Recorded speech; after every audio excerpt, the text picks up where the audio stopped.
노후 자금 3억이면 충분할까요? 집도 있고, 연금도 나오고, 통장에 3억이 있으면요. 괜찮을까요? 아닐까요? 저는 괜찮은 줄 알았습니다. 근데 은퇴 2년 만에 아내랑 밥상 앞에서 한숨만 쉬고 있었어요. 3억이 있는데 쓸 돈이 없었습니다. 이게 무슨 소리냐고요? 저도 그랬습니다. 있는데 왜 못 쓰는 건지, 우리 부부가 뭘 잘못한 건지, 오늘 그 얘기 해보려고요. 끝까지 들어보시면 아실 겁니다. 마지막 출근 날 아침이었어요. 30년 넘게 다닌 회사였습니다. 새벽같이 나가서 밤늦게 들어오고, 주말에도 불려나가고, 그렇게 평생을 보냈어요. 그날 아침엔 이상하게 일찍 눈이 떠지더라고요. 5시도 안 됐는데 잠이 확 깼습니다. 마지막이라는 게 실감이 안 났거든요. 아내가 아침 차려주면서 그러더군요. 이제 내일부터는 천천히 일어나도 되겠네. 그 말이 좋으면서도 묘하게 허전했습니다. 회사에서 간단하게 퇴직 인사하고 나왔어요. 후배들이 선물이랑 꽃다발 챙겨주더라고요. 사진도 찍고 악수도 하고 30년이 그렇게 끝났습니다. 막상 문 나서는데 뭔가 멍했어요. 끝났다는 게 믿기지 않았거든요. 집에 오는 길에 버스 창밖을 봤습니다. 지나가는 사람들 보이잖아요. 출근하는 사람, 학교 가는 학생. 나만 빠진 것 같은 느낌이 들더라고요. 근데 이상하게 불안하진 않았어요. 오히려 이런 생각이 들었습니다. 그래도 나는 준비한 편이지. 실제로 그랬거든요. 젊을 때부터 저축은 꼬박꼬박 했습니다. 월급 들어오면 먼저 얼마를 떼어놨어요. 그러고 남은 돈으로 생활했죠. 아내도 그런 면에선 저랑 잘 맞았습니다. 사치 부리는 스타일이 아니었거든요. 명품 가방 같은 거 사달라는 소리 한 번 안 했어요. 그게 고마웠습니다. 애들 교육비 들어갈 때가 제일 빠듯했어요. 학원비에 대학 등록금까지. 그때도 허리띠 졸라매면서 버텼습니다. 외식도 줄이고 여행도 미뤘어요. 언젠가 은퇴하면 그때 가자 그랬거든요. 그렇게 30년을 모았습니다. 퇴직금이 꽤 나왔어요. 거기에 평생 모은 돈 합치니까 3억쯤 됐습니다. 정기예금에 나눠서 묶어뒀거든요. 이건 비상금이니까 안 건드리기로 했어요. 서울에 아파트도 있었고요. 대출은 이미 다 갚은 상태였습니다. 국민연금도 곧 나올 예정이었어요. 계산해 보니까 부부 합쳐서 월 140만 원 정도 되더라고요. 많진 않아도 기본은 되겠다 싶었죠. 나중에 알았는데요. 그 생각이 문제였습니다. 주변에 보면 저보다 못한 사람도 많았거든요. 같이 다니던 동기 중에 사업한다고 나갔다가 망한 친구가 있었어요. 퇴직금 날리고 집까지 팔았다더라고요. 와이프랑 헤어졌다는 얘기도 들었습니다. 그거 보면서 속으로 생각했어요. 괜히 욕심 안 부리길 잘했다. 또 어떤 선배는 연금이 거의 없었습니다. 중간에 회사 옮기고 공백도 있고 해서요. 그분이 한 번은 저한테 그러더라고요. 자네는 한 직장 오래 다녔으니까 연금 괜찮겠네. 그 말 들을 때 솔직히 안도했습니다. 나는 다르겠지. 그런 마음이었죠.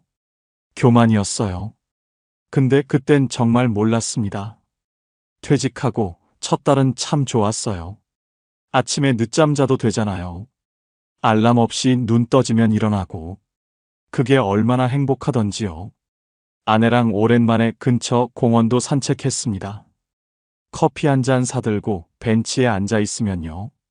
이게 은퇴구나 싶더라고요. 평생 일만 했는데 이렇게 쉴 수 있다는 게 감사했어요. 아내도 좋아하더군요. 당신이 집에 있으니까 외롭지 않아서 좋다 그러더라고요. 저녁에 같이 텔레비전 보면서 귤 까먹고 별거 아닌데 그게 행복이었습니다. 미뤄뒀던 여행 얘기도 꺼냈어요. 제주도 가볼까? 부산도 좋겠다. 그런 얘기하면서 웃었거든요. 그렇게 한두 달이 지났습니다. 그때까지만 해도 괜찮았어요. 아직 퇴직금이 통장에 고스란히 있었고요. 연금도 들어오기 시작했거든요. 부족하지 않다고 생각했습니다. 혹시 이런 분 계세요? 은퇴하고 처음 몇 달은 괜찮았는데 어느 순간부터 뭔가 이상해진 분요. 저도 그랬거든요. 처음엔 몰랐습니다. 돈이 새는 게 안 보였어요. 3억이 있으니까요. 연금도 나오니까요. 그게 문제였습니다. 있으니까 괜찮다고 생각한 거예요. 그 생각이 우리 부부를 무너뜨릴 줄은 정말 몰랐습니다. 석 달쯤 지났을 때였습니다. 아내가 통장 정리를 하다가 고개를 갸웃거리더라고요. 여보, 이거 좀 이상한데. 뭐가 이상하냐고 물었죠. 연금 들어왔는데 왜 잔액이 없어? 저도 처음엔 무슨 소린가 했습니다. 분명히 140만 원이 들어왔거든요. 근데 통장을 보니까 정말 그렇더라고요. 들어온 돈이 어디론가 다 빠져나가 있었어요. 관리비가 먼저 나갔습니다. 아파트 관리비가 생각보다 세더라고요. 여름엔 에어컨 돌리니까 30만 원 넘게 나올 때도 있었어요. 겨울엔 난방비가 또 그만큼 나오고요. 그 다음이 보험료였습니다. 저도 몰랐어요. 보험을 이렇게 많이 들어놨는지. 아내 보험, 제 보험, 실비의 암보험에 연금보험까지 합치니까 한 달에 40만 원이 넘더라고요. 그거 보고 좀 놀랐습니다. 이걸 언제부터 이만큼 냈지? 직장 다닐 때는 월급이 들어오니까 신경을 안 썼거든요. 그냥 자동이체로 빠져나가는 거라 몰랐던 거예요. 막상 은퇴하고 보니까 그게 다 보이더라고요. 그것만이 아니었습니다. 카드값이 문제였어요. 아내가 카드를 주로 썼거든요. 마트 장 보고, 약국 가고, 병원 가고, 다 카드로 긁었습니다. 한 달 카드값이 70만 원, 80만 원씩 나오더라고요. 뭘 이렇게 썼어? 제가 좀 언짢은 투로 물었나 봐요. 아내 표정이 안 좋아지더군요. 뭘 쓰긴 뭘 써. 다 먹고 사는데 쓴 거지. 틀린 말은 아니었습니다. 명세서를 보니까 진짜 그랬어요. 마트에서 장 본 거, 손주 간식 사준 거, 병원비. 사치스러운 건 하나도 없었거든요. 근데 그게 다 모이니까 그렇게 되는 거였어요. 예상과 완전히 달랐습니다. 경조사비도 만만치 않았어요. 은퇴하면 경조사가 줄어들 줄 알았거든요. 천만에요. 오히려 더 늘었습니다. 친구 부모님 돌아가시고, 친척 자녀 결혼하고, 한 달에 두세 번씩 봉투 싸야 할 때도 있었어요. 한 번에 10만 원, 20만 원씩 나가잖아요. 이번 달은 좀 많다. 그러면서도 안 갈 수가 없더라고요. 평생 알고 지낸 사이인데 어떻게 안 가요? 체면이라는 게 있잖아요. 그게 다 돈이었습니다. 솔직히 포기하고 싶었어요. 뭘 포기해야 할지 모르겠더라고요. 그렇게 한 달, 두 달 지나니까요. 140만 원 연금 들어와도 생활비가 안 되는 거예요. 매달 30만 원, 50만 원씩 모자랐습니다. 그럼 그 돈은 어디서 나오느냐? 퇴직금 통장에서 조금씩 빼쓰는 거였어요. 처음엔 이번 달만 그랬습니다. 경조사가 많아서 그렇다고. 다음 달엔 괜찮겠지. 그렇게 생각했어요. 근데 다음 달도 똑같더라고요. 또 모자라고, 또 빼고. 순간 마음이 철렁했습니다. 이러다가 3억이 다 없어지는 거 아닌가. 그래도 그땐 심각하게 안 받아들였어요. 3억이잖아요. 한 달에 50만 원씩 빼쓴다고 금방 없어지겠어. 그렇게 생각했거든요. 계산기를 안 두드려 본 거예요. 50만 원씩 12달이면 600만 원이에요. 1년에 600만 원. 10년이면 6천만 원입니다. 근데 50만 원으로 끝나겠어요. 경조사 큰 거 한 번 터지면 100만 원도 나가거든요. 명절에 자식들 용돈 주면 또 빠지고, 손주 돌잔치, 생일, 이런 거 다 합치면 1년에 1,000만 원도 넘게 빠지더라고요. 그때는 그걸 몰랐습니다. 그냥 이번 달이 좀 많이 나갔나 보다. 그 정도로만 생각했어요. 아내한테도 얘기 안 했습니다. 괜히 걱정시키기 싫었거든요. 나 혼자 통장 들여다보면서 한숨만 쉬었어요. 이상하다. 뭐가 잘못된 건가? 근데 뭐가 잘못된 건지 모르겠더라고요. 있는데 없는 느낌. 그게 뭔지 그때는 정말 몰랐습니다. 이게 다가 아니었어요. 진짜 문제는 그 다음이었거든요. 통장을 열어봤습니다. 3억이 찍혀 있었어요. 근데 이상하더라고요. 그 돈을 쓸 수가 없었습니다. 정기예금에 묶어놨거든요. 1년짜리, 2년짜리, 3년짜리 나눠서 넣어뒀어요. 은퇴할 때 그렇게 정리해 놓은 거였습니다. 그냥 통장에 넣어두면 이자가 거의 안 붙잖아요. 그래서 정기예금으로 돌렸어요. 이자라도 받아야 하니까요. 근데 그 이자라는 게 생각보다 별거 아니었습니다. 3억을 넣어도 이자가 월 50만 원 정도밖에 안 되더라고요. 요즘 금리가 그래요. 연 2% 되니까요. 세금 떼고 나면 더 적어집니다. 그래도 없는 것보단 낫지. 그렇게 생각했어요. 연금 140만 원에 이자 50만 원. 합치면 190만 원이잖아요. 그 정도면 생활은 되겠다 싶었거든요. 막상 해보니까요. 190만 원으로는 안 되더라고요.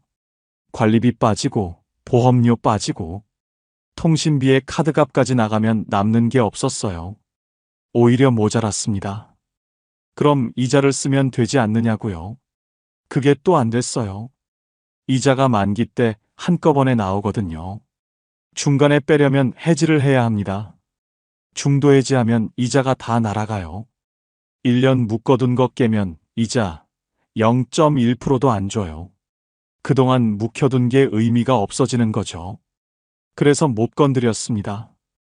아직 만기 안 됐으니까 조금만 참자. 그렇게 버텼어요.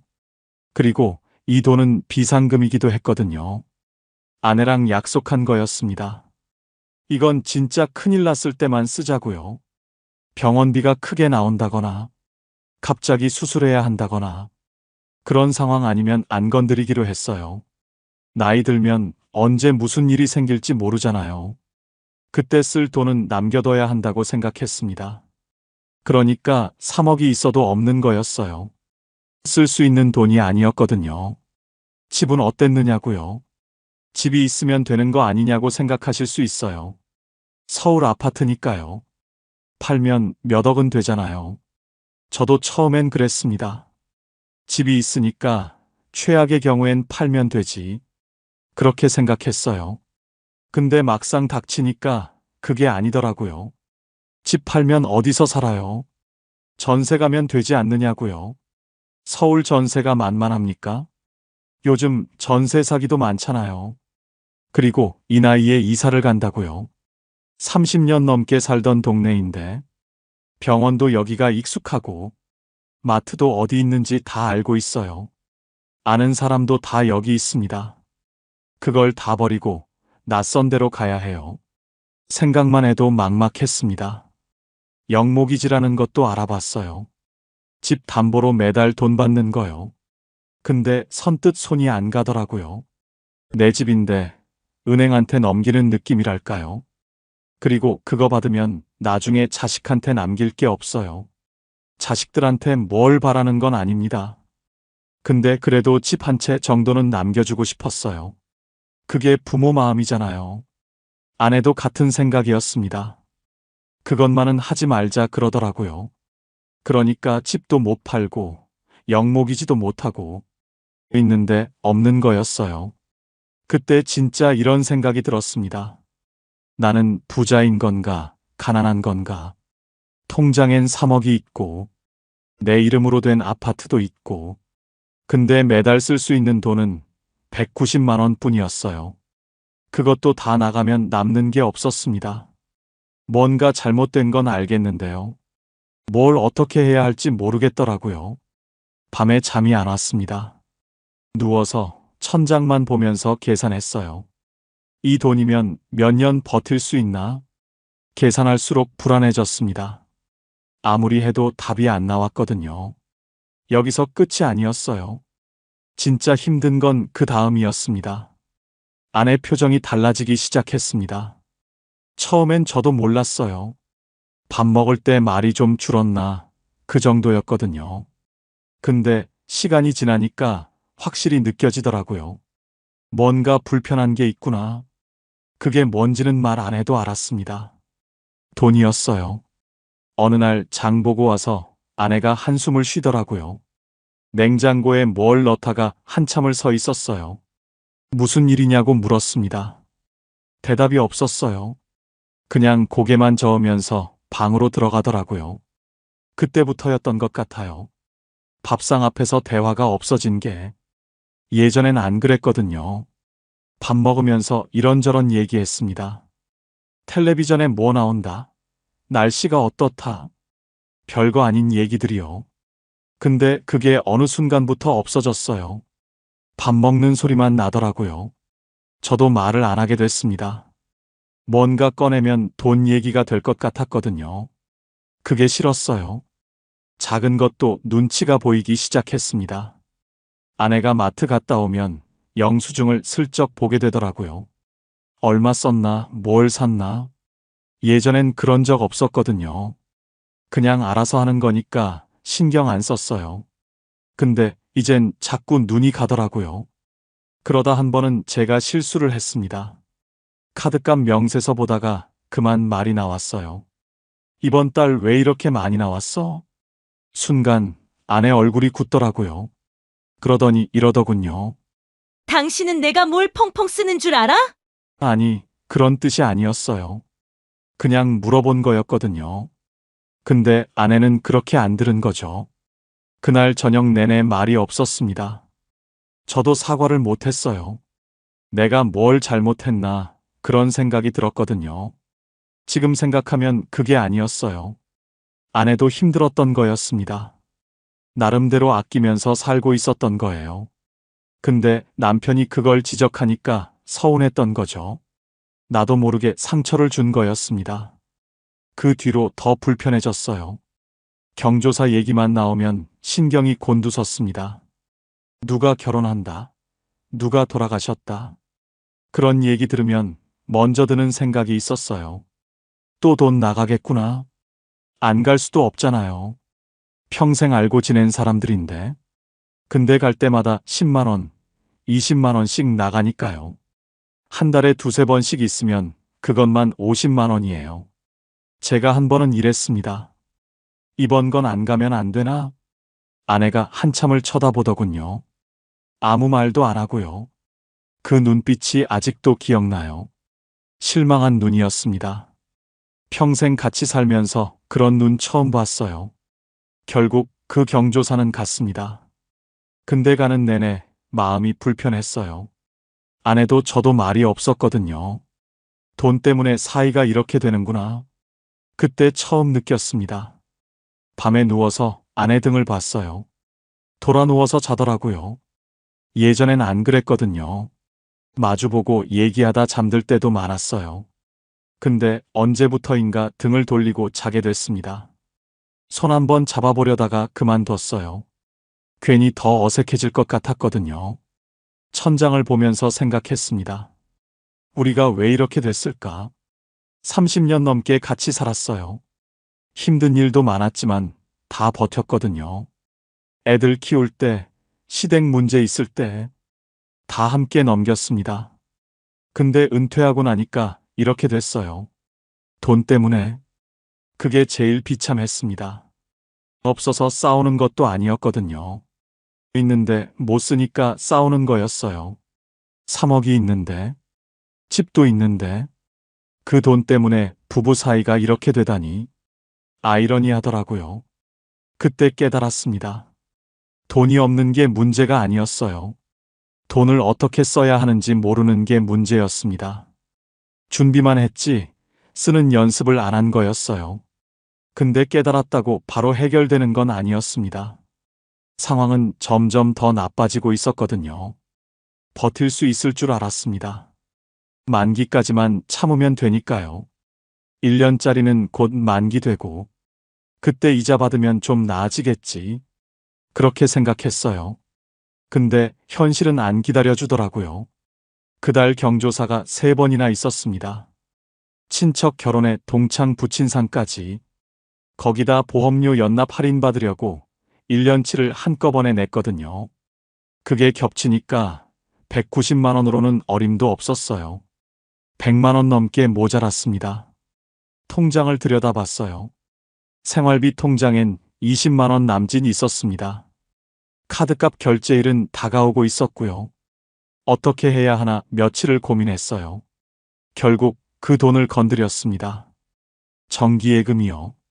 안 깨려고 그렇게 버텼는데 결국 손을 댔어요. 은행에 가서 중도해지 신청했습니다. 창구 직원이 물어보더라고요.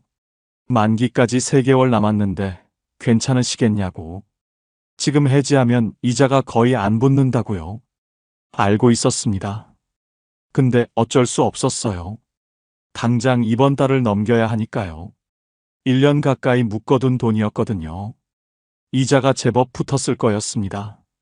근데 중도해지하니까 0.1%도 안 주더라고요. 1년 동안 50만 원 넘게 받을 수 있었던 이자가 몇천 원으로 쪼그라들었어요. 통장에 찍힌 숫자 보면서 한참을 서 있었습니다. 아깝다는 생각보다 허탈했어요. 이러려고 그렇게 참았나 싶었거든요. 그날 집에 와서 아무 말도 못했습니다. 아내한테 얘기 안 했어요. 그냥 조용히 넘어갔습니다. 이번 한 번만이야. 다음 달부터는 괜찮겠지. 스스로한테 그렇게 말했어요. 그게 거짓말이었습니다. 다음 달도 모자랐거든요. 그 다음 달도 마찬가지였어요. 매달 30만 원, 50만 원씩 구멍이 났습니다. 그때마다 정기예금을 깼어요. 한 번 손 떼니까 2번째는 쉬워지더라고요. 3번째는 더 쉬웠고요. 처음엔 며칠씩 고민했거든요. 나중엔 그냥 깼습니다. 어차피 깨야 되니까 그런 마음이었어요. 그게 무서웠습니다. 무뎌지는 게요. 3억이 2억 8천이 됐습니다. 2억 8천이 2억 5천이 됐어요. 줄어드는 숫자를 보면서 잠이 안 왔습니다. 밤마다 계산기를 두드렸어요. 이 속도면 몇 년 버틸 수 있나? 10년은 될 줄 알았거든요. 계산해 보니까 7년도 안 되더라고요. 5년, 6년 정도. 그것도 지금처럼만 쓰면 그렇다는 거예요. 큰 병이라도 나면 끝이었습니다. 한 번은 새벽 3시에 깼어요. 화장실 갔다가 거울을 봤습니다. 눈이 퀭하더라고요. 내가 왜 이러고 있나 싶었어요. 돈이 없는 것도 아닌데, 3억이나 있는데. 근데 왜 이렇게 불안하지? 그 생각을 하니까 눈물이 나려고 하더라고요. 참았습니다. 남자가 운다고 뭐가 달라지겠어요. 아내한테는 계속 말 못했습니다. 걱정시키기 싫었거든요. 혼자 끙끙대면서 버텼어요.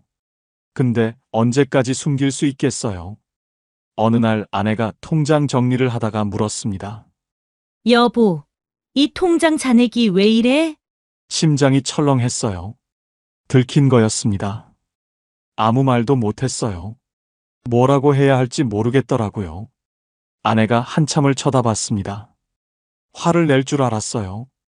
왜 말 안 했냐고, 왜 혼자 그랬냐고. 그럴 줄 알았거든요. 근데 아내가 그냥 고개를 숙이더라고요. 한마디도 안 하고요. 그게 더 힘들었습니다. 차라리 화를 내지. 아무 말 없는 게 더 무섭더라고요. 그날 밤 둘 다 잠을 못 잤어요. 같은 방에 있는데 서로 말이 없었습니다. 어둠 속에서 천장만 보고 있었어요. 이렇게 무너지는 건가? 그런 생각이 들었습니다. 평생 모은 돈인데 이렇게 허무하게 사라지는 건가? 그때가 제일 바닥이었던 것 같아요. 며칠이 지났습니다. 아내가 먼저 말을 꺼냈어요. 우리 한번 앉아서 얘기하자. 거실 테이블에 마주 앉았습니다. 아내가 종이를 꺼내더라고요. 거기에 뭔가 적혀 있었어요. 매달 나가는 돈을 정리해 놓은 거였습니다. 관리비, 보험료, 통신비, 공과금, 경조사비, 카드값, 생활비 하나하나 적어놨더라고요. 저도 처음 제대로 본 거였어요. 이렇게 많이 나가는지 몰랐거든요. 합계를 보니까 240만 원이 넘더라고요. 들어오는 돈은 190만 원인데 나가는 돈은 240만 원. 매달 50만 원씩 마이너스였어요. 숫자로 보니까 확실하더라고요. 이래서 안 됐구나. 그때 알았습니다. 우리가 뭘 잘못했는지. 모으기만 했지 쓰는 걸 몰랐던 거예요. 30년 동안 저축만 했거든요. 월급 들어오면 얼마를 모을까? 그 생각만 했어요. 얼마를 써야 하나, 그건 생각 안 했습니다. 쓰는 건 알아서 되는 줄 알았거든요. 아니었어요. 은퇴하면 수입이 확 줄어들잖아요. 근데 지출은 안 줄어요. 오히려 늘어나는 것도 있더라고요. 병원비가 그랬습니다. 젊을 때는 병원 갈 일이 거의 없었거든요. 근데 나이 드니까 달라지더라고요. 여기저기 안 아픈 데가 없었어요. 정형외과, 내과, 안과. 한 달에 병원만 서너 번을 가요. 그때마다 몇만 원씩 나가는 거죠. 보험이 있으니까 괜찮다고 생각했어요. 근데 보험 적용 안 되는 것도 많더라고요. 그런 건 다 잡이었습니다. 경조사도 마찬가지예요. 은퇴하면 줄어드는 줄 알았거든요. 천만에요. 친구들 부모님 돌아가시고, 친척 자녀들 결혼하고, 손주 돌잔치에 100일잔치까지 줄어들기는커녕 더 늘었습니다. 직장 다닐 때는 월급이 있으니까 상관없었어요. 그냥 나가면 나가는 거지 했거든요. 근데 수입이 190만 원밖에 없는데 경조사만 50만 원 나가면 어떻게 해요? 먹고 살 돈이 없어지는 거죠. 그걸 계산 안 했던 거예요. 목돈이 있으니까 괜찮다고 생각했습니다. 3억이면 충분하지 그랬거든요. 근데 목돈이랑 생활비는 다른 거였어요. 통장에 3억이 찍혀 있어도 매달 쓸 수 있는 돈은 따로 있는 거였습니다. 그게 현금 흐름이라는 거더라고요. 나중에 책을 읽다가 알았어요. 매달 들어오는 돈, 매달 나가는 돈, 그 차이가 플러스여야 버틸 수 있는 거예요. 우리는 마이너스였습니다. 처음부터 그랬던 거예요. 근데 그걸 몰랐어요. 목돈에 가려서 안 보였던 거죠. 3억이라는 숫자가 눈을 가린 거였습니다. 아내가 그러더라고요. 우리가 바보였네. 그 말이 맞았어요. 저축하는 법만 알았지. 쓰는 법은 몰랐던 거예요. 노후 준비한다고 30년을 모았는데 정작 노후가 오니까 쓸 줄을 몰랐습니다. 이게 뭔가 싶더라고요. 허무했어요. 그렇게 열심히 모았는데 준비 다 됐다고 생각했는데 정작 중요한 걸 빠뜨린 거였어요. 매달 얼마가 들어오고 매달 얼마가 나가는지 그 간단한 계산을 안 한 거였습니다. 그걸 알았을 때 정말 후회가 되더라고요. 왜 진작 이 생각을 못했을까? 왜 은퇴하기 전에 계산을 안 해봤을까? 근데 후회해봤자 소용없었어요. 이미 돈은 깨졌고 상황은 나빠져 있었으니까요. 후회보다 중요한 게 있었습니다. 지금이라도 뭔가 해야 했어요. 아내 얼굴을 봤습니다. 아내도 저를 보더라고요. 뭔가 해보자. 눈빛으로 그렇게 말하는 것 같았어요. 그날부터 달라졌습니다. 아내랑 저녁마다 테이블에 앉았어요. 종이랑 계산기를 놓고요. 하나하나 따져보기 시작했습니다. 먼저 보험을 봤어요. 우리가 보험을 얼마나 내고 있나? 쭉 적어봤더니 한 달에 42만 원이었습니다. 저 보험, 아내 보험, 실비의 암보험의 연금보험까지 이게 다 필요한가 싶었어요. 하나씩 따져봤습니다. 연금보험은 이미 납입 끝난 거였어요. 그건 놔두기로 했습니다. 근데 다른 것들은 좀 겹치더라고요. 암보험을 2개나 들어놨었거든요. 하나는 젊을 때 든 거고 하나는 나중에 든 거였어요. 보장 내용이 비슷했습니다. 하나를 해지했어요. 실비도 정리했습니다. 예전 실비는 보장이 좋은데 보험료가 비쌌거든요. 새로 나온 걸로 바꿨어요. 보장은 조금 줄었지만 보험료가 확 내려갔습니다. 그렇게 정리하니까 42만 원이 23만 원으로 줄었어요. 한 달에 19만 원을 아끼게 된 거죠. 1년이면 228만 원입니다. 그것만으로도 숨통이 트이더라고요. 경조사도 기준을 세웠습니다. 이게 제일 어려웠어요. 정이 있으니까요. 다 가고 싶잖아요. 근데 다 갈 수가 없었습니다. 냉정하게 선을 그었어요. 직계 가족, 정말 가까운 친구. 그 외에는 마음만 전하기로 했습니다. 전화로 위로하고 축하하고 봉투 대신 마음을 전하는 거죠. 처음엔 미안했어요. 체면이 깎이는 것 같기도 했고요. 근데 어쩔 수 없었습니다. 우리가 먼저 살아야 하니까요. 신기하게도 이해해 주시는 분들이 많았어요. 그럴 수 있지. 오히려 제가 너무 신경 쓰고 있었던 거였어요. 그 다음은 수입이었습니다. 190만 원으로는 안 되니까 뭐라도 더 벌어야 했어요. 처음엔 자존심이 상했습니다. 평생 일했는데, 은퇴했는데, 또 일을 해야 하나. 근데 현실이 그랬어요. 알아보니까 시니어 일자리라는 게 있더라고요. 구청에서 연결해 주는 거요. 아파트 경비도 있고, 공공근로도 있고, 주차관리, 환경정비, 여러 가지가 있었습니다. 저는 공공근로에 신청했어요. 주 3일, 하루 4시간. 한 달에 30만 원 정도 받습니다. 많은 돈은 아니에요. 근데 그 30만 원이 달랐어요. 매달 모자라던 돈이 30만 원이었거든요. 딱 그만큼 메꿔지는 거죠. 일하러 나가니까 좋은 점도 있었어요. 집에만 있으면 갑갑했거든요. 밖에 나가서 몸을 움직이니까 건강해지는 느낌이었습니다. 같이 일하는 분들도 다 비슷한 처지였어요. 얘기도 나누고 밥도 같이 먹고 그게 또 다른 재미더라고요. 아내도 뭔가 시작했습니다. 동네에서 아이 돌봐주는 일이 있대요. 맞벌이 부부가 애를 못 데리러 올 때 학교 끝나고 2~3시간 봐주는 거요. 한 달에 40만 원 정도 받는다더라고요. 그렇게 하니까 수입이 늘었어요. 190만 원이 260만 원이 됐습니다. 나가는 돈도 줄였고요. 240만 원이 200만 원 정도로 내려왔어요. 드디어 플러스가 된 거죠. 매달 60만 원이 남게 됐습니다. 물론 쉽지 않았어요. 일이 힘들 때도 있었고, 경조사 못 간다고 할 때 마음 아플 때도 있었고요.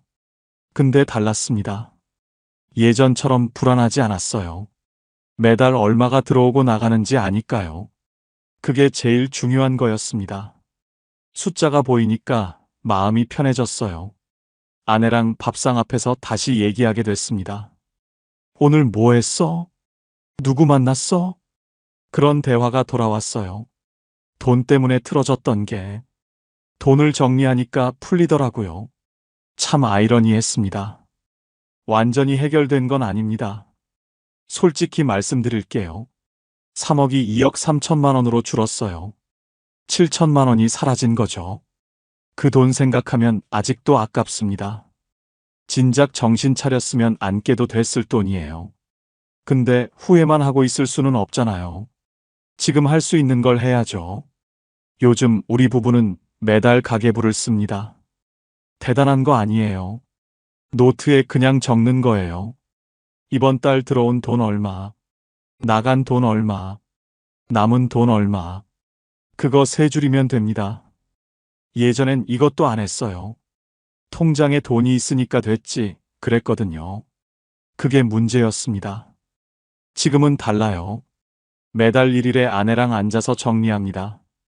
지난달에 뭘 썼는지, 이번 달엔 뭐가 나갈 예정인지 미리 다 적어놓고 시작해요. 그러니까 놀라는 일이 없어졌습니다. 예전엔 카드값 나오면 깜짝 놀랐거든요. 이렇게 많이 썼나 그랬어요. 지금은 안 놀라요. 이미 알고 있으니까요. 그게 마음을 편하게 해줍니다. 수입도 안정됐어요. 연금 140만 원에 이자 50만 원. 거기에 제가 버는 30만 원, 아내가 버는 40만 원. 합치면 260만 원 정도 됩니다. 지출은 200만 원 선에서 맞추고 있어요. 매달 50만 원에서 60만 원은 남습니다. 남는 돈은 비상금으로 모아두고 있어요. 또 무슨 일이 생길지 모르니까요. 경조사도 예상보다 많이 나갈 수 있고, 병원비도 갑자기 클 수 있잖아요. 그때 쓸 돈을 따로 모아두는 거죠. 정기예금에 묶어두는 게 아니라 바로 꺼내 쓸 수 있는 통장이에요. 이게 진짜 비상금이더라고요. 예전엔 3억이 비상금인 줄 알았거든요. 아니었어요. 묶여있는 돈은 비상금이 아니에요. 바로 쓸 수 있어야 비상금입니다. 그걸 이제야 알았어요. 일하는 것도 익숙해졌습니다. 처음엔 자존심이 상했거든요. 은퇴했는데 또 일해야 하나. 그런 생각이 있었어요. 지금은 안 그래요. 일하러 나가면 오히려 좋습니다. 집에만 있으면 갑갑하거든요. 밖에 나가서 사람들 만나고, 몸도 움직이고, 그게 건강에도 좋은 것 같아요. 예전에 아침마다 눈 뜨면 허무했거든요. 오늘 뭐 하지? 그 생각밖에 안 났어요. 지금은 달라요. 할 일이 있으니까요. 삶에 리듬이 생긴 거죠. 아내랑 사이도 좋아졌습니다. 돈 문제가 정리되니까 마음이 편해졌어요. 예전엔 밥상 앞에서 말이 없었잖아요. 지금은 얘기할 게 많아요. 오늘 누구 만났다. 뭐가 힘들었다. 그런 얘기 나누면서 밥 먹습니다. 얼마 전에 아내가 그러더라고요. 당신이 요즘 얼굴이 좋아졌어. 그 말 듣고 거울을 봤어요. 정말 그런 것 같았습니다. 예전엔 눈이 퀭했거든요. 잠을 못 자서 그랬어요.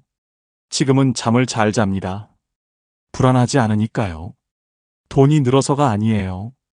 돈이 어떻게 돌아가는지 알게 돼서 그래요. 그게 다릅니다. 혹시 이 얘기 듣고 계신 분들 중에 저랑 비슷한 분 계실지 모르겠어요.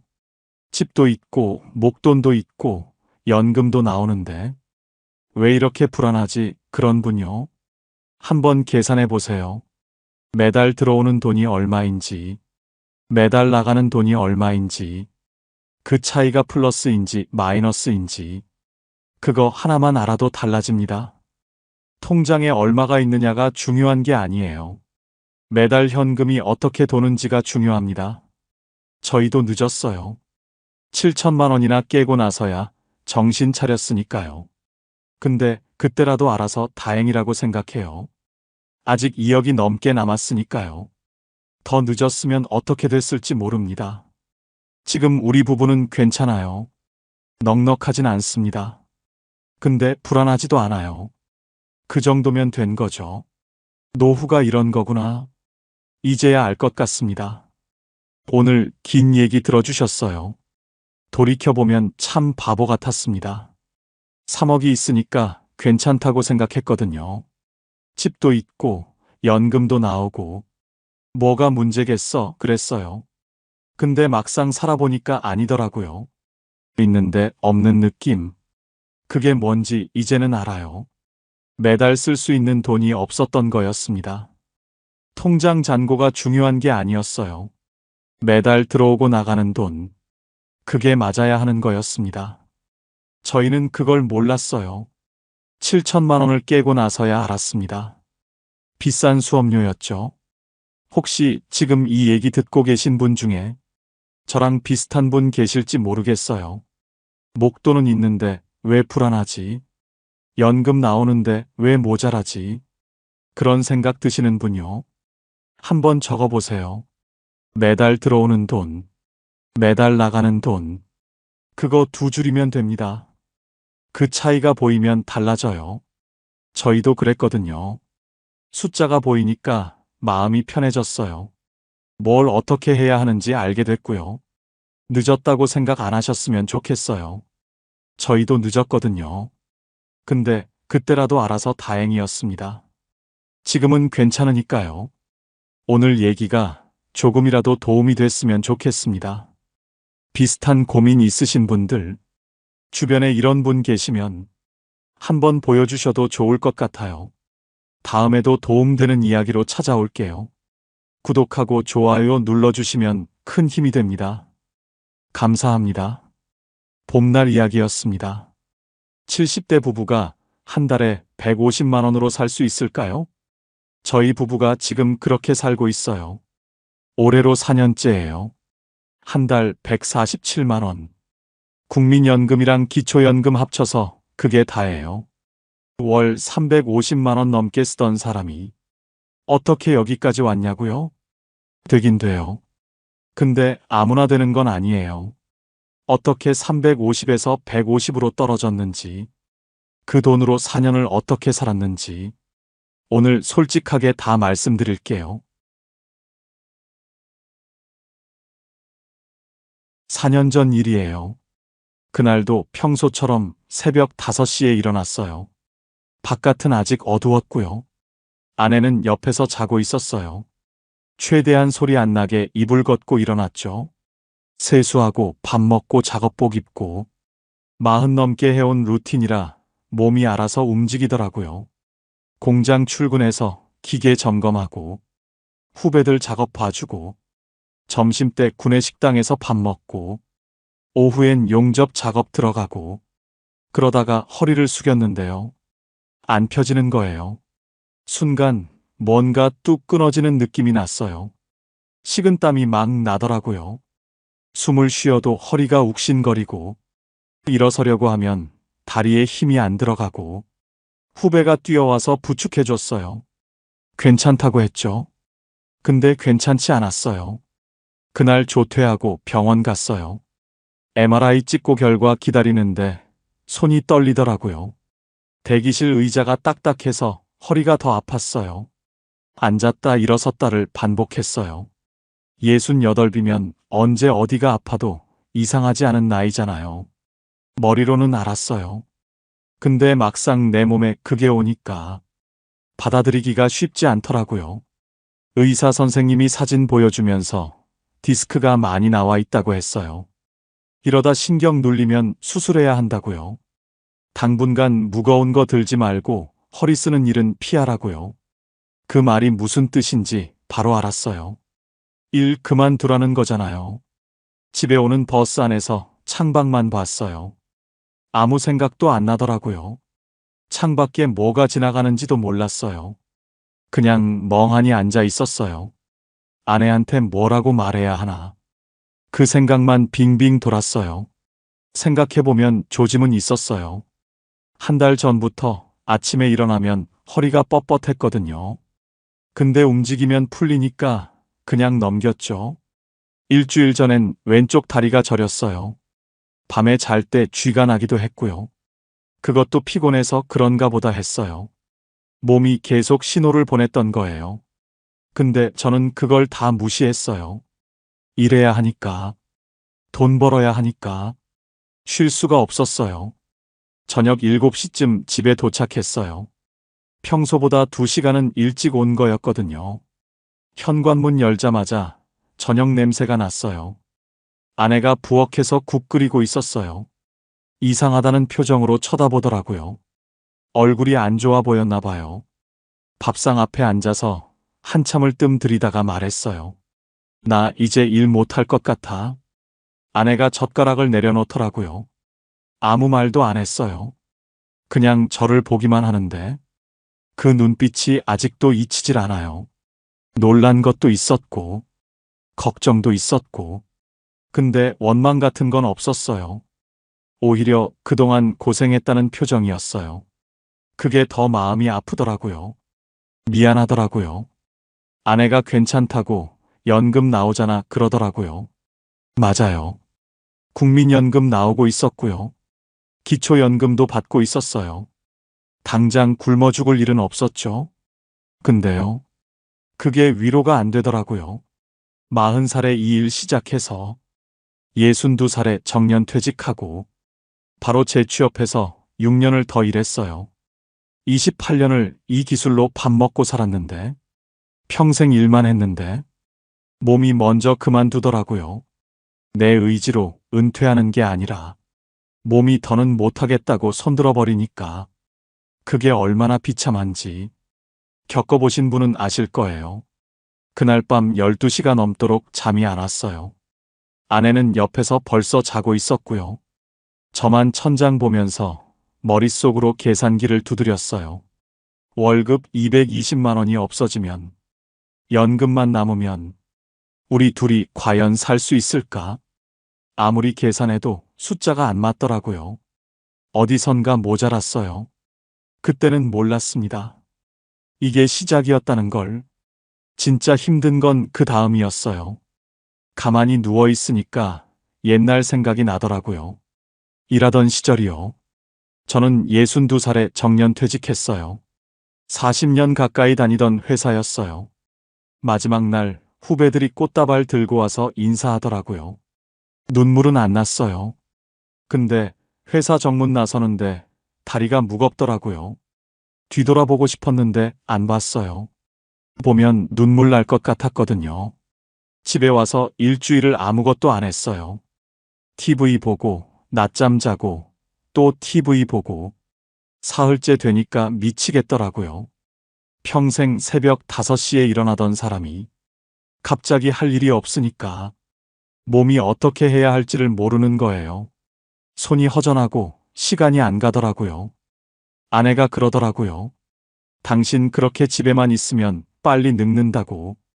밖에 나가서 뭐라도 하라고요. 바람이라도 쐬라고요. 그래서 일자리를 알아봤어요. 마침 아는 후배가 연락이 왔더라고요. 작은 공장인데 기술자가 필요하다고요. 월급은 220만 원. 정년퇴직 전보다는 적었지만 나쁘지 않았어요. 일단 해보자 싶었어요. 기술이 있으니까 금방 적응했고요. 후배들한테 이것저것 알려주는 재미도 있었어요. 무엇보다 아침에 일어날 이유가 생기니까 좋더라고요. 사람이 할 일이 있어야 사는 맛이 나요. 그렇게 3년을 일했어요. 65이 되니까 국민연금이 나오기 시작했어요. 저랑 아내 합쳐서 100만 원. 거기에 기초연금도 신청했어요.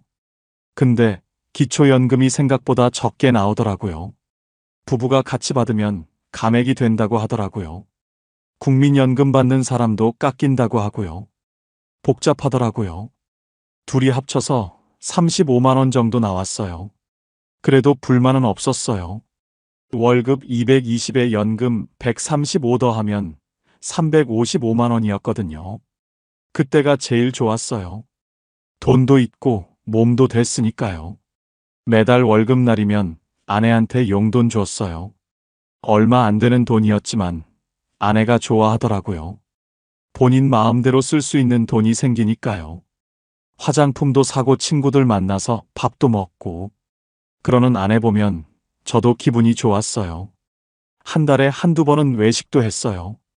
동네 고깃집 가서 삼겹살 구워 먹고, 소주 한잔 하면서 이런저런 얘기하고, 가끔은 횟집도 가고요. 아내가 회를 좋아하거든요. 광어회에 소주 한잔 하면 세상 부러울 게 없었어요. 여행도 다녔어요. 1년에 두세 번은 꼭 나갔어요. 멀리는 못 가도 근처 온천이나 바다. 차 타고 두어 시간 가서 이틀 정도 푹 쉬다 오면 기분이 좋았어요. 아내가 여행 사진 찍어서 자식들한테 보내고, 그게 소소한 재미였어요. 손주들 생일 때는 용돈도 넉넉하게 줬고요. 명절 때 자식들 만나면 밥값은 항상 제가 냈어요. 아버지니까요. 그 정도는 해야죠. 자식들이 지갑 꺼내면 손으로 막았어요. 내가 낼게, 내가 아버지야. 그 말할 수 있다는 게 좋았어요. 그땐 돈 걱정이 없었어요. 버는 것보다 덜 쓰면 되니까. 남는 건 없어도 모자란 것도 없었어요. 솔직히 그게 계속될 줄 알았어요. 68이면 아직 젊다고 생각했거든요. 주변에 70 넘어서도 일하는 분들 많았고요. 저도 적어도 70까지는 하겠다 싶었어요. 근데 몸이 생각대로 안 되더라고요. 66 지나면서부터 피로가 안 풀리기 시작했어요. 예전엔 하루 자면 괜찮았는데 이틀을 쉬어도 몸이 무겁더라고요. 아침에 눈 떠도 개운하지가 않았어요. 그래도 버텼어요. 조금만 더 하자. 이른까지만 하자. 그렇게 버티다가 결국 허리가 나가버린 거예요. 지금 생각하면 그때가 인생에서 제일 풍족한 시절이었어요. 월 355만 원. 부자는 아니었지만 넉넉했어요. 먹고 싶은 거 먹고, 가고 싶은 데 가고, 주고 싶은 사람한테 줄 수 있었어요. 그게 얼마나 큰 행복인지 그땐 몰랐어요. 알고 보니 그게 마지막이었어요. 여유로웠던 시간의 끝이었습니다. 지금 생각하면 후회되는 게 있어요. 그 3년이요. 65부터 68까지 월 355만 원 들어올 때 왜 그렇게 펑펑 썼을까? 그때는 몰랐어요. 이 돈이 영원할 줄 알았어요. 이른까지는 일할 수 있을 줄 알았으니까요. 퇴직금 얘기를 먼저 해야 할 것 같아요. 40년 가까이 일했으니까 퇴직금이 꽤 됐거든요. 근데 중간에 2번 뺐어요. 자식들 결혼할 때요. 큰아들 결혼할 때 3천만 원, 딸 결혼할 때 2,500만 원, 전세자금 보태주고 예식 비용 보태주고 안 해줄 수가 없잖아요. 부모니까요. 그러고 나니까 6천만 원 남더라고요. 이건 절대 안 건드리자. 무슨 일 있을 때 쓰는 비상금이다. 아내랑 그렇게 약속했어요. 근데 월급이랑 연금은 다 썼어요. 355만 원 들어오면 350만 원 나갔어요. 경조사가 제일 컸어요. 친척 결혼식, 돌잔치, 장례식. 한 달에 2~3번은 꼭 있었어요. 결혼식 가면 축의금 10만 원, 돌잔치 가면 5만 원, 장례식 가면 10만 원, 가까운 사이면 20만 원도 냈어요. 예전에는 돈이 없어서 5만 원 냈거든요. 근데 이제 여유가 생기니까 좀 더 내고 싶더라고요. 체면도 있고, 그동안 못 챙긴 거 챙기고 싶은 마음도 있었고요. 그게 쌓이니까 한 달에 30만 원, 40만 원 나가는 거예요. 많을 때는 50만 원 넘게 나간 적도 있어요. 자식들한테도 잘해주고 싶었어요. 결혼할 때 이미 목돈 줬지만, 그래도 명절 때 용돈 넉넉하게 주고, 손주들 생일 때마다 10만 원씩 챙겨주고, 가끔 맛있는 거 사서 택배로 보내주고, 큰아들이 그러더라고요. 아버지, 이제 그만 쓰시라고. 결혼할 때 많이 받았으니까 괜찮다고. 근데 안 그러고 싶었어요. 자식한테 손 벌리는 아버지는 되기 싫었거든요. 오히려 계속 주는 아버지가 되고 싶었어요. 아내도 마찬가지였어요. 시장에서 싼 거 사다가 먹던 사람이 이제는 마트에서 좋은 거 사더라고요. 과일도 비싼 거 사고, 고기도 한우로 사고, 뭐라고 안 했어요. 그동안 고생했으니까 이제 좀 잘 먹자. 저도 그렇게 생각했으니까요. 여행도 자주 갔어요. 1년에 2~3번이 4~5번이 되고, 가까운 데만 가다가 먼 데도 가게 되고, 한 번 여행 가면 50만 원, 60만 원은 기본이었어요. 숙소 좋은 데 잡고, 맛집 찾아다니고, 기념품도 사고, 어차피 일하니까 괜찮아. 다음 달 월급 나오니까 괜찮아. 그렇게 생각했어요. 그러다 보니 저축을 못했어요. 월 355만 원 들어와서 350만 원 나갔어요. 많이 아꼈다 싶은 달에도 320만 원은 썼어요. 통장에 돈이 안 쌓이더라고요. 들어오면 나가고, 들어오면 나가고, 그 반복이었어요. 비상금 6천만 원은 안 건드렸어요. 그건 약속이니까요. 근데 그건 말고는 모은 게 없어요. 3년 동안 월 355만 원 벌면서 추가로 모은 돈이 하나도 없어요. 그때 한 달에 50만 원만 아껴 써도 3년이면 1,800만 원이에요. 그 돈이 지금 있었으면 얼마나 좋을까요? 후회해도 소용없는 거 알아요. 지나간 건 지나간 거니까. 근데 가끔 생각나요. 그때 왜 그랬을까? 예상과 완전히 달랐어요. 이른까지 일할 줄 알았는데, 68배 몸이 멈춰버렸으니까요. 2년치 월급이 그냥 사라진 거예요. 220만 원 곱하기 24개월. 5천만 원이 넘는 돈이요. 그걸 미리 알았으면 그렇게 안 썼을 거예요. 근데 사람이 미래를 어떻게 알아요?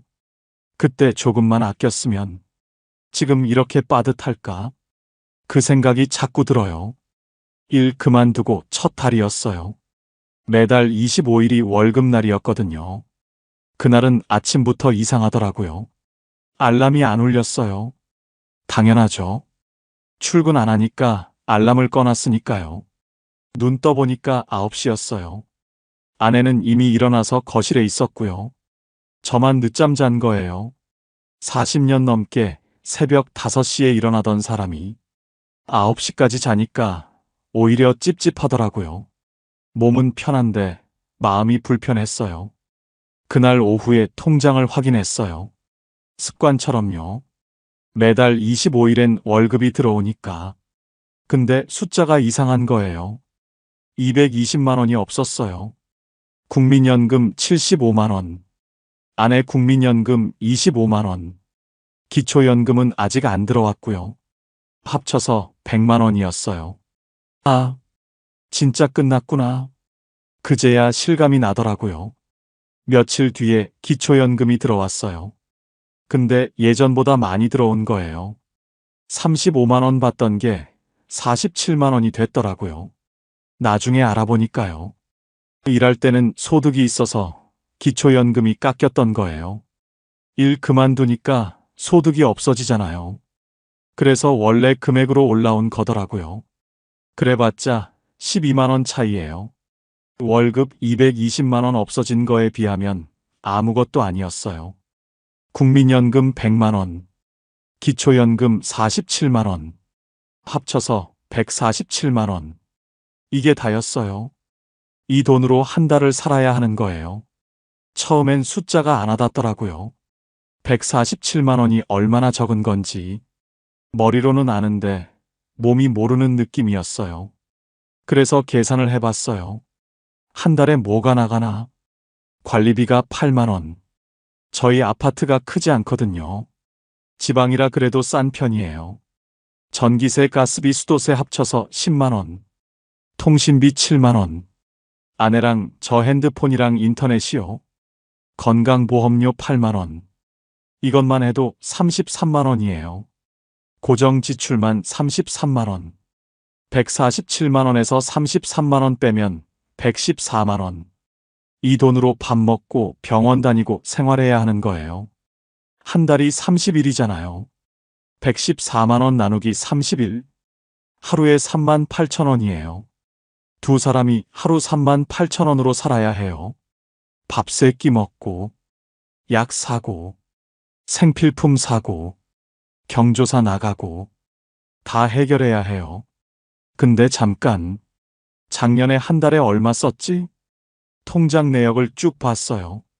작년 이맘때 월급이랑 연금 합쳐서 355만 원 들어왔을 때 카드값만 180만 원이었어요. 현금 출금한 거 50만 원. 자동이체 나간 거 80만 원. 거의 다 쓴 거예요. 350만 원 가까이. 근데 지금은 147만 원밖에 없는 거예요. 반도 안 되는 돈으로 살아야 하는 거예요. 아내한테 말했어요. 우리 이제 진짜 아껴야 할 것 같다고. 아내도 알더라고요. 숫자를 보여주지 않아도 분위기로 느낀 거예요. 그날 저녁에 밥 먹는데 말이 없었어요. 둘 다 조용히 밥만 먹었어요. 반찬이 입에 안 들어오더라고요. 350만 원 쓰던 사람이 150만 원으로 산다는 게 말로는 쉬워요. 그냥 덜 쓰면 되지. 아끼면 되지. 근데 막상 해보면요. 그게 쉽지가 않아요. 몸에 밴 습관이라는 게 있거든요. 마트 가면 손이 먼저 가요. 예전에 사던 거요. 좋은 고기, 비싼 과일. 계산대 앞에서 멈칫하게 되더라고요. 이거 사도 되나? 이번 달 남은 돈이 얼마지? 그런 생각을 하게 된 거예요. 평생 처음으로요. 일할 땐 몰랐어요. 150만 원이 이렇게 적은 돈인 줄.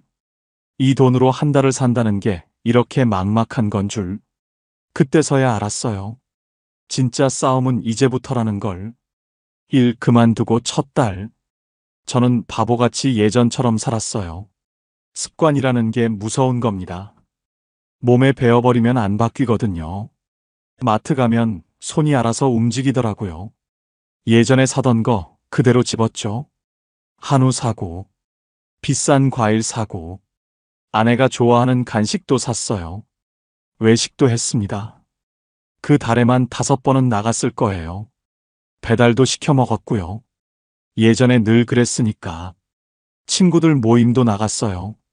한 달에 2~3번은 만났거든요. 밥 먹고 커피 마시고, 가끔은 제가 쏘기도 했죠. 자식들 만났을 때도 제가 계산했어요. 손주들한테 용돈도 챙겨줬고요. 아버지니까 그 정도는 해야 한다고 생각했던 겁니다. 경조사도 2번 있었어요. 후배 아버지 장례식이랑 친척 돌잔치요. 예전처럼 10만 원씩 부조했죠. 아내 옷도 사줬어요. 환절기라 겉옷이 필요하다길래 15만 원짜리였는데 예전 같으면 아무것도 아닌 돈이었거든요. 그렇게 한 달이 흘렀습니다. 월말에 통장을 확인했어요. 숫자를 보고 눈을 의심했습니다. 잔액이 마이너스는 아니었어요. 근데 비상금 통장에서 100만 원이 넘게 빠져나간 거예요. 그제야 정신이 번쩍 들더라고요. 가계부를 안 썼으니 정확히는 몰랐어요. 근데 대충 계산해봤죠. 식비가 한 80만 원은 쓴 것 같았어요. 마트 가면 한 번에 7만 원, 8만 원씩 나왔으니까요. 외식이랑 배달까지 하면 그 정도는 됐을 겁니다. 자식들한테 30만 원 정도 썼고, 모임 나가서 20만 원, 경조사비 20만 원, 아내 옷 사주고 잡화 사고 15만 원, 병원비랑 영양제 20만 원, 놀러가고 커피 마시고 30만 원, 교통비 10만 원에 생필품 15만 원, 대충 더해봐도 250만 원이던데요. 147만 원 들어왔는데 250만 원을 쓴 셈이에요. 103만 원 적자였습니다. 이러면 1년도 못 가서 비상금이 다 날아가잖아요. 6천만 원 나누기 100만 원이면 60개월인데 5년이에요. 근데 이렇게 쓰면 5년도 안 돼서 바닥인 거죠. 아내한테 말했어요. 우리 큰일 났다고. 이대로 살면 안 된다고요. 그날부터 가계부를 쓰기 시작했습니다. 아내가 1,000원짜리 노트를 사왔더라고요. 날짜, 항목, 금액, 잔액. 매일 저녁마다 적었어요. 그리고 줄이기 시작한 거죠. 하나씩 하나씩. 마트 대신 전통시장을 갔어요. 같은 채소가 반값이던데요. 이걸 왜 이제 알았나 싶었습니다. 고기는 한 달에 2번만 사기로 했고, 외식이랑 배달은 2번으로 줄였어요. 자식들 만나도 밥값을 안 냈습니다. 처음엔 창피했어요. 손이 지갑으로 가는데 억지로 참았거든요. 근데 큰아들이 그러더라고요. 아버지, 이제 우리가 산다고. 아버지는 건강만 챙기시라고요. 그 말 듣는데 코끝이 찡하던데요. 고맙기도 하고, 서글프기도 하고, 뭐라 말할 수가 없었어요. 모임도 줄였습니다. 한 달에 한 번만 나가기로 했죠. 친구들한테 미안했어요. 근데 어쩔 수가 없었습니다. 경조사도 정리했어요. 진짜 가까운 사람만 가기로 한 거죠. 10만 원 내던 거 5만 원으로 줄이고, 안 가는 데는 연락만 하기로 했어요. 처음엔 하루하루가 전쟁이었습니다. 뭘 사야 하나 말아야 하나. 이거 꼭 필요한 건가? 1,000원, 2,000원도 아껴야 했으니까요. 아내랑 싸운 적도 있어요. 제가 커피 사 먹은 거 가지고 뭐라고 했거든요. 1,000원짜리 캔커피였는데 아내가 섭섭했나 봐요. 당신도 담배 피우잖아.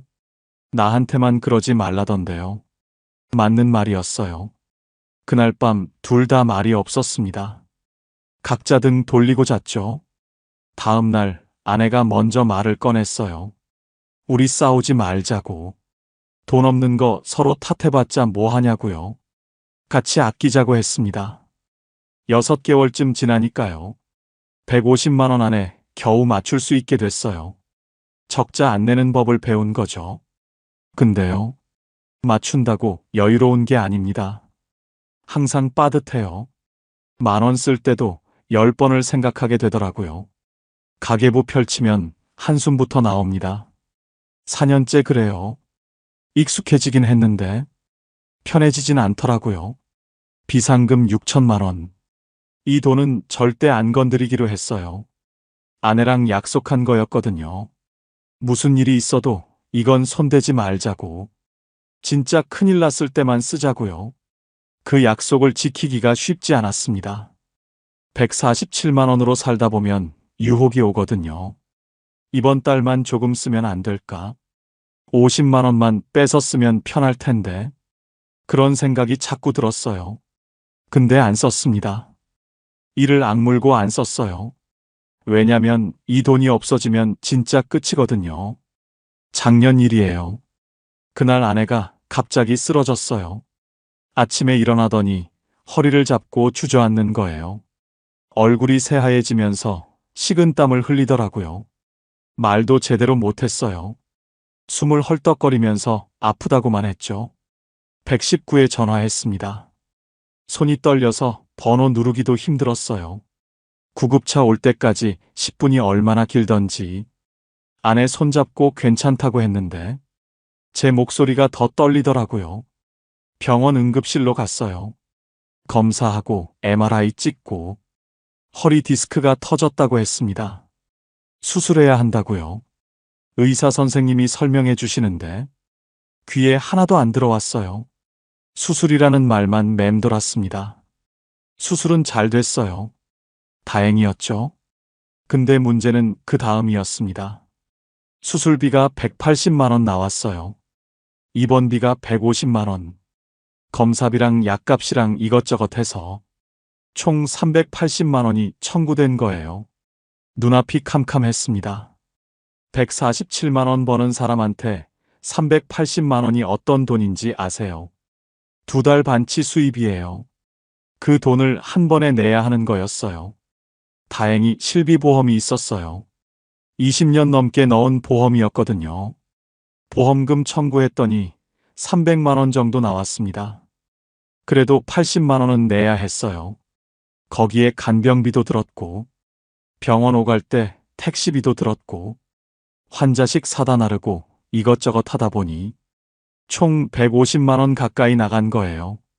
비상금 통장에서 뺐습니다. 6천만 원에서 150만 원. 처음으로 그 돈에 손을 댄 거죠. 통장에서 돈 빼는데 손이 떨렸어요. 이게 시작이면 어쩌나. 앞으로 이런 일이 또 생기면 어쩌나. 그 생각에 밤잠을 못 잤습니다. 아내가 퇴원하고 집에 왔어요. 한 달은 거의 누워 있었습니다. 밥도 제가 차리고, 빨래도 제가 하고, 청소도 제가 했어요. 평생 안 해본 일들이었거든요. 서툴렀죠. 국 끓이다가 태우기도 하고, 빨래 널다가 떨어뜨리기도 하고. 근데 그런 건 아무것도 아니었어요. 아내가 다시 걸을 수 있을까? 그게 더 무서웠습니다. 다행히 아내가 회복했어요. 석 달쯤 지나니까 걸을 수 있게 됐고, 지금은 거의 예전처럼 다녀요. 물론 무거운 건 못 들지만요. 그 일 겪고 나서 확실히 알았습니다. 비상금이 왜 필요한지. 그 돈 없었으면 우리 어떻게 됐을까요? 카드 돌려막기 했을까요? 자식들한테 손 벌렸을까요? 아니면 치료를 포기했을까요? 생각만 해도 아찔해요. 지금 비상금이 5,850만 원 남았어요. 150만 원 쓴 거죠. 이 돈 다시 채워 넣어야 하는데 147만 원 벌어서 150만 원 쓰는 형편에 그게 쉽지가 않습니다. 그래도 이 돈은 지켜야 해요. 또 무슨 일이 생길지 모르니까요. 아내 수술하고 나서 저도 건강검진 받으러 갔어요. 무서웠거든요. 나도 어디 아픈 데 있으면 어쩌나 싶어서요. 다행히 큰 이상은 없었습니다. 의사 선생님이 관리 잘 하시라고 하더라고요. 술 줄이고 운동하라고요. 그 뒤로 술을 거의 끊었어요. 예전엔 일주일에 두세 번 마셨는데 지금은 한 달에 한두 번이에요. 아내가 좋아하더라고요.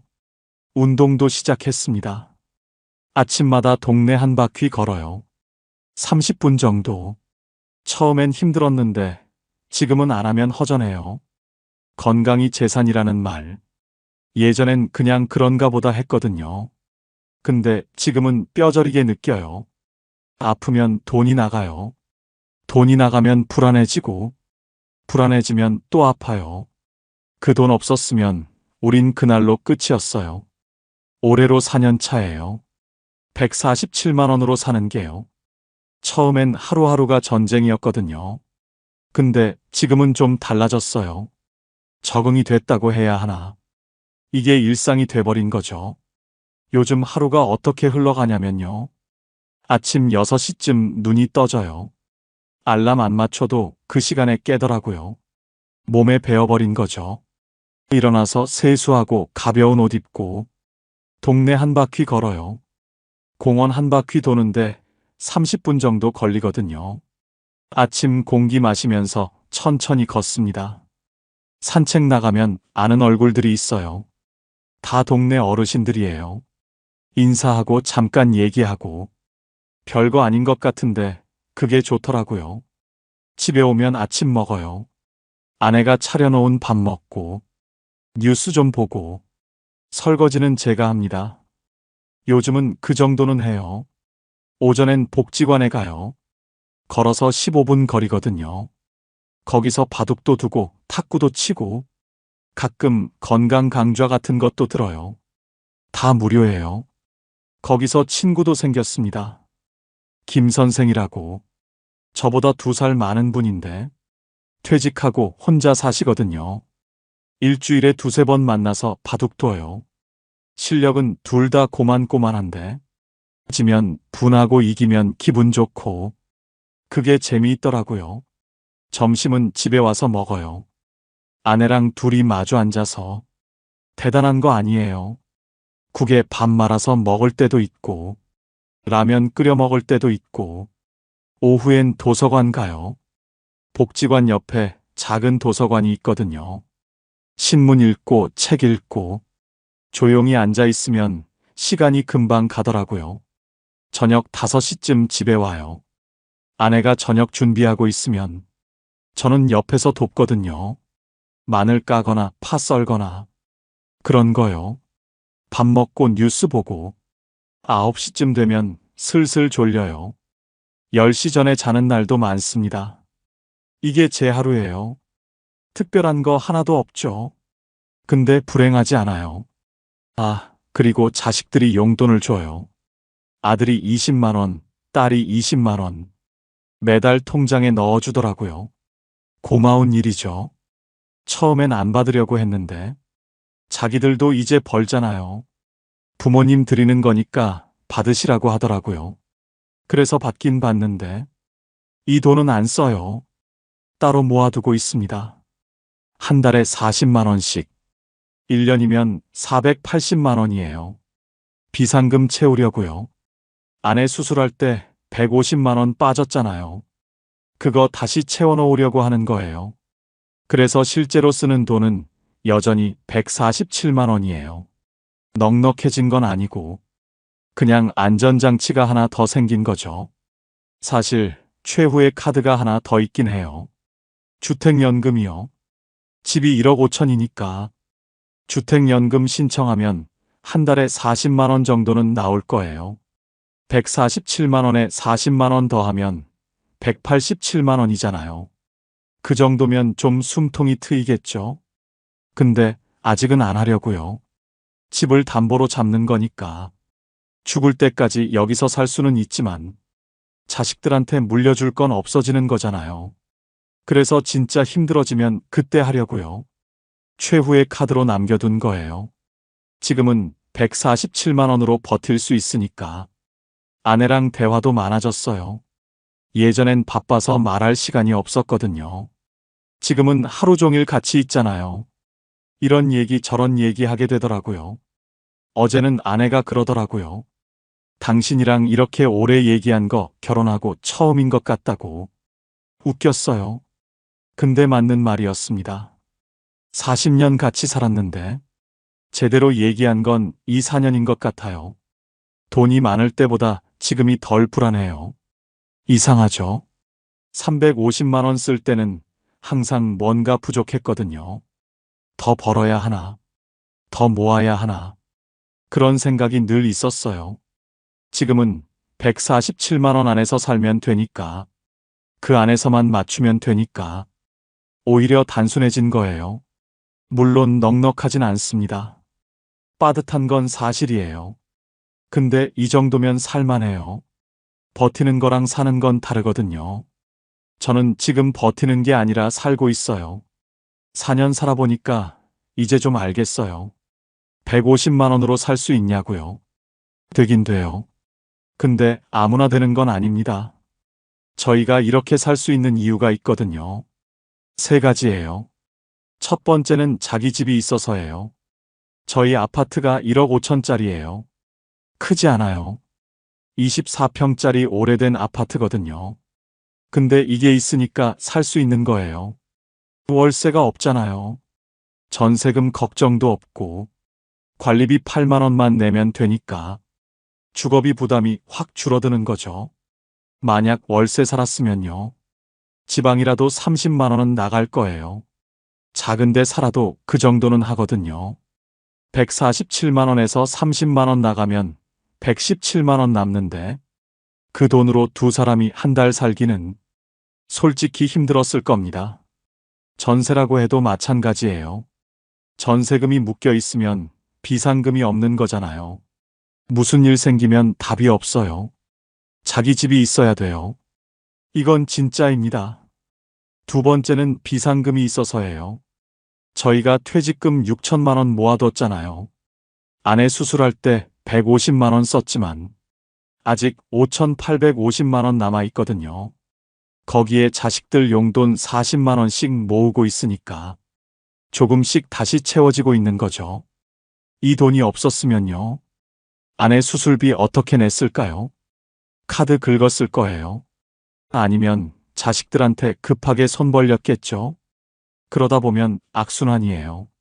빚이 빚을 부르고 이자가 쌓이고 147만 원으로는 감당이 안 되는 거죠. 비상금은 안 쓰려고 있는 거예요. 근데 있어야 해요. 없으면 무너집니다. 최소 5천만 원은 있어야 한다고 생각해요. 그래야 병원비 한 번은 버틸 수 있으니까요. 세 번째는 건강이에요. 이게 제일 중요한 것 같습니다. 아내 수술 한 번에 150만 원 나갔잖아요. 그것도 실비보험 있어서 그 정도였던 거예요. 보험 없었으면 400만 원 가까이 나갔을 겁니다. 만약 저까지 아팠으면요. 둘 다 병원 다니면요. 150만 원으로는 절대 못 살아요.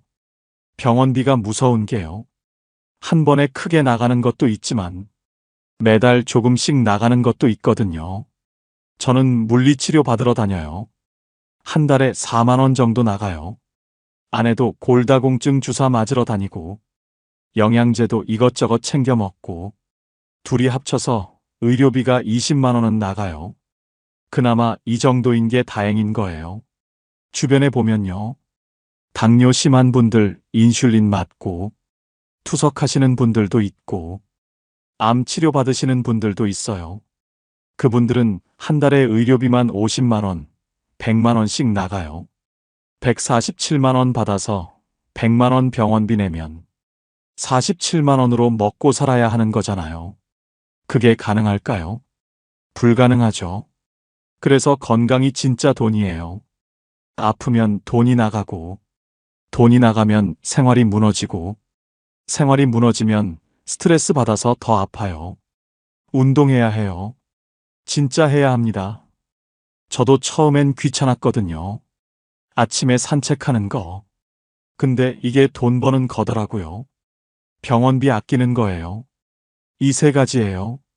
자기 집 있어야 하고, 비상금 있어야 하고, 건강해야 해요. 셋 중에 하나라도 없으면요. 150만 원 생활은 힘들어요. 저는 그렇게 생각합니다. 가끔 이런 생각해요. 만약 월세 살면서 비상금도 없고 몸까지 아팠으면 지금쯤 어떻게 됐을까? 상상이 안 돼요. 아마 무너졌을 거예요. 그래서 운이 좋았다고 생각하기도 합니다. 집이 있으니까, 비상금이 있으니까, 아직 크게 안 아프니까. 물론 제가 노력한 것도 있죠. 가계부 쓰면서 아끼고, 습관 바꾸려고 애쓰고, 건강 관리하려고 운동하고. 근데 그것만으로는 안 돼요. 조건이 맞아야 해요. 150만 원으로 산다는 게요. 낭만적인 거 아닙니다. 소박하게 산다 이런 거 아니에요. 매달 계산기 두드려요. 이번 달 얼마 남았나? 경조사 하나 나가면 빠듯해지고, 병원 한 번 가면 조마조마해요. 근데요, 그렇다고 불행하냐면, 그건 또 아닙니다. 아내랑 건강하게 밥 먹고, 아침마다 산책하고, 복지관에서 친구들 만나고, 저녁에 같이 뉴스 보고, 이 정도면 살만해요. 부족하지만 불행하진 않아요. 행복하냐고요? 솔직히 모르겠어요. 행복이 뭔지 잘 모르겠거든요. 근데 불행하지 않으면 그게 어느 정도 행복인 거 아닐까요? 150만 원으로 4년 살아본 사람으로서 드리고 싶은 말씀은 이거예요. 되긴 돼요. 근데 준비 없이는 안 돼요. 여기까지가 저희 이야기예요. 70대 부부가 한 달 147만 원으로 사는 이야기. 4년 전에 일 그만뒀을 때는요. 솔직히 막막했어요. 350만 원 쓰던 사람이 150만 원으로 어떻게 사나. 앞이 안 보이더라고요. 근데 사라지더라고요. 하나씩 줄이고, 하나씩 바꾸고. 그러다 보니까 4년이 지났어요. 쉽지는 않았습니다. 가계부 쓰면서 싸우기도 하고, 경조사비 때문에 속상하기도 하고, 아내 아팠을 때는 진짜 무서웠고요. 근데 무너지진 않았어요.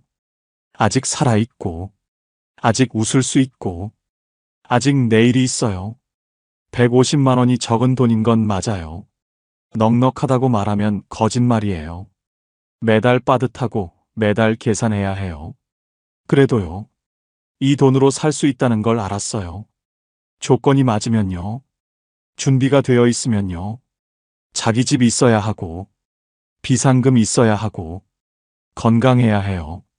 이 세 가지 없으면 힘들어요. 있으면 버틸 수 있어요. 버티다 보면 적응이 돼요. 지금 60대이신 분들, 아직 일하고 계신 분들, 지금부터 준비하세요. 집 있으면 지키시고, 비상금 만들어 놓으시고, 건강 챙기세요. 70대가 생각보다 빨리 와요. 저도 그랬거든요.